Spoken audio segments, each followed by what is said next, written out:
మళ్ళీ మనం చిత్తూరు మళ్ళీ ఇక్కడ ఉండే అందరూ రైతులేను. ఇక్కడ ఉన్న రైతులందరూ కూడా బొప్పాయి రైతులేను. చూడండి ఎంతమంది ఉన్నారు. వీళ్ళు ఉదయం నుంచి ఇక్కడే వెయిట్ చేస్తున్నారు. వీళ్ళకు వచ్చేసి మద్దతు ధర, గిట్టుబాటు ధర, పంటకు మద్దతు ధర కల్పించకపోవడంతో వాళ్ళు ఎటు దిక్కుదోచిన పరిస్థితుల్లో ఖచ్చితంగా మాకు మద్దతు ధర కల్పించాలనే ఉద్దేశంతో ఇక్కడ అందరూ కూడా సానుకూలంగా శాంతియుతంగా ఉదయం నుంచి ర్యాలీ చేస్తున్నారు.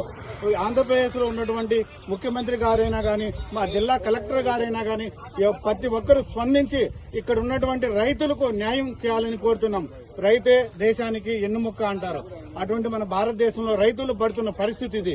మా రైల్వే కోట నియోజకవర్గంలో ఉద్యానవన పంటలకు ప్రసిద్ధి చెందింది. అలాగే మామిడి పంట గాని, బొప్పాయి పంట గాని, అరటి పంట గాని ఏదైనా సరే మా రైల్వే కోట నియోజకవర్గంలో వాటిపైన జీవనాధారం చేస్తున్నటువంటి రైతులు చాలా మంది ఉన్నారు.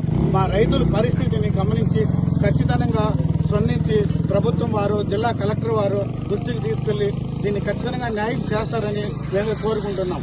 మా రైతుల పరిస్థితి ఒకే ఒకటి అడుగుతున్నారు. మేము కష్టపడుతున్నాం, సాగు చేస్తున్నాం, పంట పెడుతున్నాం, ప్రకృతి వైపరీత్యాలు తట్టుకుంటున్నాం, ఫర్టిలైజర్స్, ఎరువులు, మందులు వాటి ఖర్చులన్నీ భరిస్తున్నాం.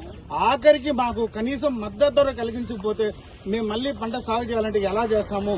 ఒకవేళ మాకు మద్దతు కల్పించకపోతే మాకు మేము పెట్టిన ఖర్చుల భారము మరింత భారమై అప్పులు కుప్పలుగా తేలి మా రైతులు కూడా ఇంతకుముందు కూడా గతంలో రైతులు ఆత్మహత్య చేసుకోవడం కూడా మనం చూసాము. కానీ ఇప్పుడు రైతుల పరిస్థితి అలాగనే ఉంది. ఖచ్చితంగా రైతులకు న్యాయం చేయవలసిందిగా నేను ప్రభుత్వం వారిని కోరుకుంటున్నాను.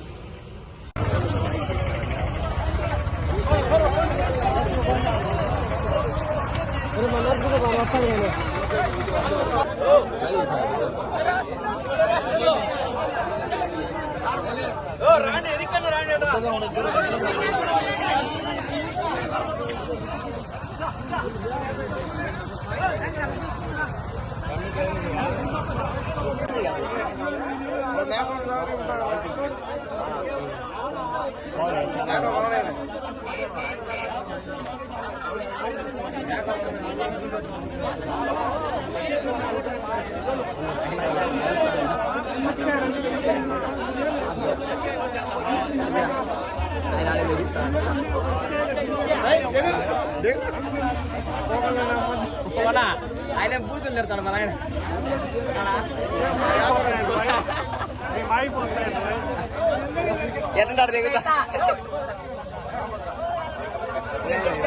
మాకు ఈరోజు ఈ గవర్నమెంట్ అన్న మా పైన సహకరించి న్యాయం చేయాలని కోరుకుంటున్నాము.